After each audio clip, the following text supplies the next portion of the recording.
of, I believe, 2 books at this point, and she's going to tell you more about that. But I'm also going to have David Wilcock on the air with me here, who has just received a death threat, and we are going to ask our audience to focus, surround him with white light and protection. We've gotten in touch with some very important people here, and hold on one second. This is Carrie Cassidy.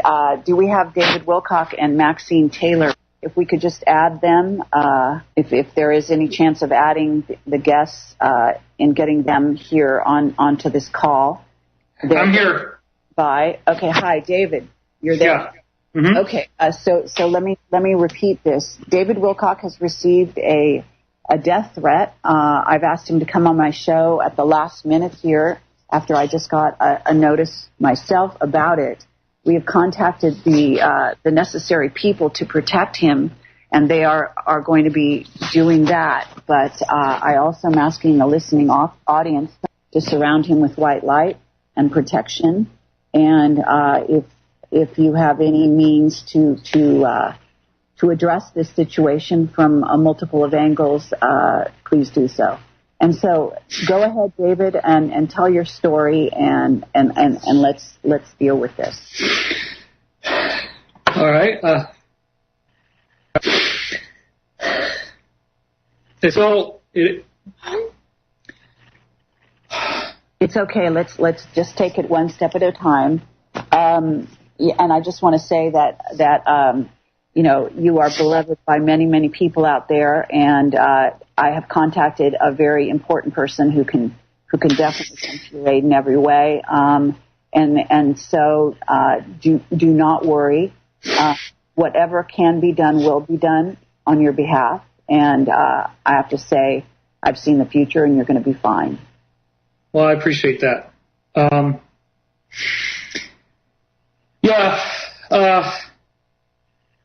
So I've been covering this Fulford story, and I released information about something that is much more secret than UFOs. And I was called today after I put this online, and this particular individual was called by 2 different people. And one of them said, "Do you like David Wilcock?" That was how he started the conversation. And, he said that both of these people basically said the same thing, which is that I need to get part 2 of the article out tonight. They wouldn't go into detail, but I was told that if I was tortured, that would be lucky, and that probably I wouldn't make it, but that if I get through the next 3 days, that I'll probably be okay, but that I would be much safer if I could get this information out tonight, because I was led to believe that if someone is going to come and talk to me and give me the gun or the money game where they try to buy me out or threaten me with death and maybe narco-hypnosis or something like that, mind control kind of things, I don't know, but that basically all I have before that team could show up here is tonight. So I felt like, I'm sorry for crying. No, David, we're with you, and really, it's okay. You are surrounded by incredible light, as you know. Okay. And you are so loved. I just can't. Anyone who's a broadcaster in radio, please ask them to take this feed. David, you are totally going to be okay. What matters here is that you keep it together and that you are able to tell us the story, because this is going to protect you. The truth. Okay. Putting it out there, this is what's going to protect you. Okay? Once it's out there, they can't touch you. It's in the public domain. So let's get it out there. All right. I'll pull it together.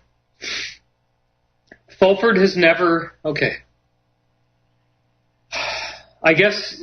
Okay, the context. This is what I now know. I have been in... I've been in touch with Benjamin Fulford. He came out on the scene in 2007, as we all know. And what he ultimately has been saying is that there's an alliance of 117 nations, and those nations are aligned against the Illuminati, which, if you don't know, is the secret political leadership of the G5 countries, and not a whole lot else anymore. They were running a lot of other countries by proxy. They were having puppet dictators running a lot of these countries in the Middle East and in Africa. And those countries are now claiming back their sovereignty. And the tip of the spear of what they have been planning to blow this whole thing open is a lawsuit. Fulford has been talking about this lawsuit on his website for at least a year and a half. The website was published. It was filed. Fulford said it would be filed on November 15th. It was filed on November 23rd. It's 111 pages long. It's incredibly intricate. I downloaded it when it first showed up. I thought it was bullshit when it first showed up because they quoted from Wikipedia regarding the Davos World Economic Forum. I wrote a long missive on Benjamin Fulford's website saying that I thought this thing was bullshit. After that, the people who were responsible for filing the lawsuit contacted me personally. We began a relationship which has led to an extensive amount of contact. They have sent me over 500 photographs. They have sent me dozens of documents. These documents apparently have put a bounty on my head. I now have seen the Book of Maklumat, the Book of Codes. I have seen the exact documentation that will bring these people down. It's in my possession. I am soon going to be getting it, very soon going to be getting it to other people who already have the Wilcock file. You people know who you are. Please do not inspect the file. Only go with Category 1 distribution if something happens to me. If you look in the revealing folder, I have a list of criteria. Do not release Category 2 unless the criteria of the revealing folder are met. At least 3 of the points in that folder must be met before you release Category 2. But Category 1 would only occur if I am killed.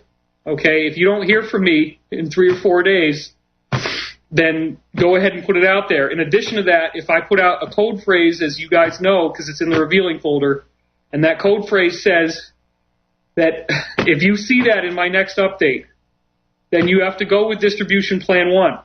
And that's all in the folder. Okay, so this is what we need to do. This is the plan that I put in place. I never expected I would need to use this.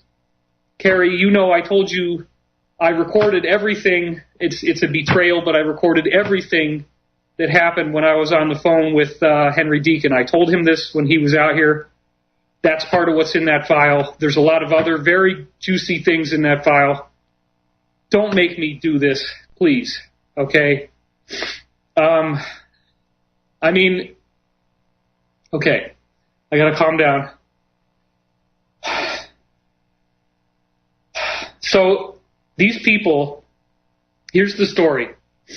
Adam Smith, The Wealth of Nations, 1700s, wrote this document in which he said that if countries hold gold, that they are a risk to the world. This is the basis of what everything else that follows in the story comes from. Adam Smith, The Wealth of Nations. The argument was that the people who hold the gold could take it out of one country and move it to another, that therefore a country's national sovereignty is at risk if they have gold. Any one country that is on the gold standard or any precious metal standard is a risk to the rest of the world. They become a detriment to the world. The argument was that the gold has to be kept off of the market, kept out of the international market. This is the biggest secret. The gold had to be confiscated so that originally the idea was that wealth would be created in proportion to the amount of wealth that the people of that nation are creating. In other words, the country issues fiat currency against the wealth created by their nation. The problem was if you have a gold standard and you have people being born and they make more things and they create more wealth, there's no more extra gold, and so the price of money goes up, which means if people have money, it becomes worth less and less and less, and it destroys the country. So ultimately, you have to eliminate the gold standard in order to prevent against inflation, like you saw in Weimar Republic Germany, where people have money in a wheelbarrow to buy a loaf of bread. And this plan moved forward with the British Empire, secretly run by the Rothschilds, working as a proxy where they knew that 85% of the world's gold was contained in Asia. The reason why it was in Asia was that the people of the world, including the Roman Empire and the Spaniards much later, were taking all the gold in the world and they were using that gold to pay for things that were coming from China, Asia, Indonesia, including things like spices that were very exotic and unavailable anywhere else, ceramics such as fine silks with beautiful patterns and colors, very fine china and pottery, these elaborate vases that had gold leaf painting on them of dragons and things like this. People wanted this stuff. It was way better quality than anything else in the world, and they paid for it in gold. And somehow, because China had really good stuff, they ended up with most of the world's gold. Is this all clear so far, Carrie? Well, it is as a historical, sort of history, but at this moment, I think the people are going to be confused as to why this has centered on you. Okay. It turns out that the Rothschild/British Empire invaded Japan and used Japan to go after China. There was Emperor Hirohito in 1921 went to London and they created the Bank of International Settlements. A secret treaty was made at this time. Fulford has been given this information. He's not apparently used about 90% of the information that these people have been giving him. I don't know why, but it was given to me, and I'm trying to give it to you as fast as I can right now. In 1921, the Bank of International Settlements was created. They created a plan, a very secret plan, in which all the gold in the world would be confiscated and put under deposit secretly. That did occur. It occurred through Hirohito and his Japanese army in a plan called Golden Lily, where they invaded China and they plundered the gold out of China. First they came in with bandits. The bandits robbed them of the gold, killed people. Then the Japanese army comes in and says, oh, you got a bandit problem, we'll save you. When in fact it's two sides of the same coin. The gold was stored in various locations. Now here's the important part. There are 2 million tons of gold on deposit held by the Bank of International Settlements and the Federal Reserve. Secretly, the countries of the world have this money on deposit. The amount of money in actual terms of the spot value of gold, based on my calculation of the spot price of gold as of 4 days ago, the amount of money that they actually have is $11 million trillion.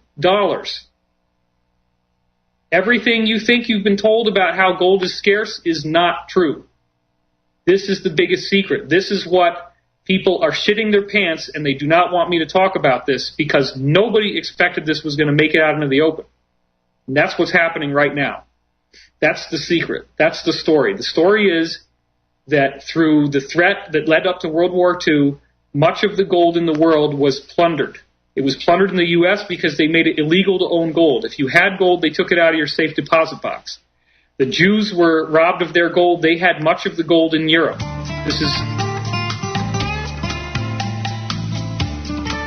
So we'll talk more about that after the break, I guess.